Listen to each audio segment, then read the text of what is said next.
Okay, you and Daniel Jeremiah on the Move the Sticks podcast always talk about traveling together, meaning players are rated closely or ranked closely on draft boards, and that they're going to be part of the same conversation throughout this entire process.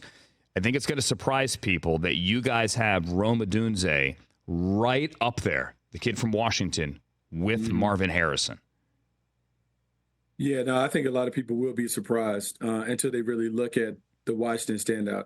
Odunze is a great player. I think you can liken his game to the game that you see from Jamar Chase in terms of just an overwhelming physical presence, plays with physicality and ruggedness on the perimeter, outstanding ball catcher, can win contested catches down the field, just kind of utilizes his leaping ability or just physically overpowering people. Terrific with the ball in his hands after the catch. The comparison to me with Jamar Chase is about that. Jamar Chase isn't necessarily the route runner. He's the playmaker. I kind of see Rome Odunze in that vein. With Marvin Harrison Jr., there's been a lot of fanfare and hype around his play and production over the past 2 years. He is a terrific route runner. He does have great pedigree. Obviously, a Hall of Fame dad who did it for a long time in the league. He can do a bunch of special things. However, I kind of see him kind of like Larry Fitzgerald, like just solid overall player that can kind of win as a number one in a few different lanes. I think the trick will be, let's see what these guys look like when they run at the combine. Let's see what they look like when it comes to running routes. I think the conversation is a little closer between those guys vying for number one than I think we've talked about for most of the regular season heading into draft season. Fascinating. The rest of the list there for that Bucky has on NFL.com at wideout. You got the two LSU guys, Malik Neighbors and Brian Thomas, 3 and 5, and Keon Coleman. Obviously, how fast he runs is going to be a storyline in 2 weeks in Indianapolis. He is sitting there from FSU at number 4. Brock Bowers, Jatavian Sanders, I think clearly above and beyond everyone there at tight end. Cade Stover's in the conversation. The offensive tackles, Bucky. This kind of reminds me.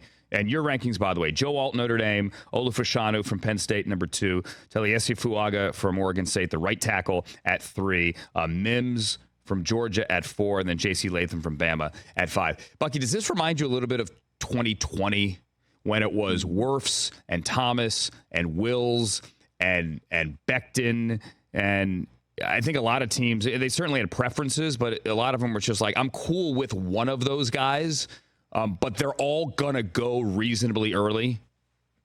You know, I think it's a really good offensive tackle class, and I think there are more names. The bad part about doing a top 5 list, it doesn't mean that you get all the first rounders or potential first rounders that could come off the board.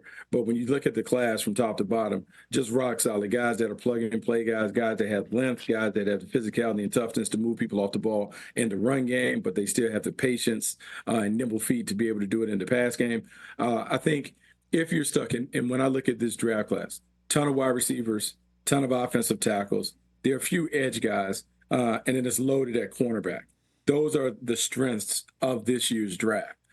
So depending upon where you're picking and what you need, you can get those guys early, or you can say the depth of the class is going to make it where I can circle back around and get them in the second and third round and address a weaker position. There's a lot of flexibility in that. The thing that everyone has to know, not only when it comes to offensive tackles and those things, I think a lot of people around the league will tell you that the draft falls off tremendously once you get to the 4th round or below. The lack of juniors entering the draft, the overall I would say the eroding effects of COVID and the way that it kind of separated all the classes has weakened the depth in this class. So you may see a lot of people punt on their late round picks, accumulate more picks for future years, because this year's draft is kind of top heavy when we talk about the totality of the draft, not necessarily the depth that we've had, but the offensive tackle class is outstanding. And let me put an exclamation point on that. We mean that this year more than any other year. You hear that sometimes, oh, this is not a deep class, like, you know, don't see many day 3 guys we'd want to draft at all. There are so many 6-year guys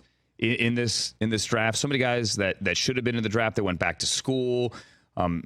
Just so many guys with 3 transfers and older players.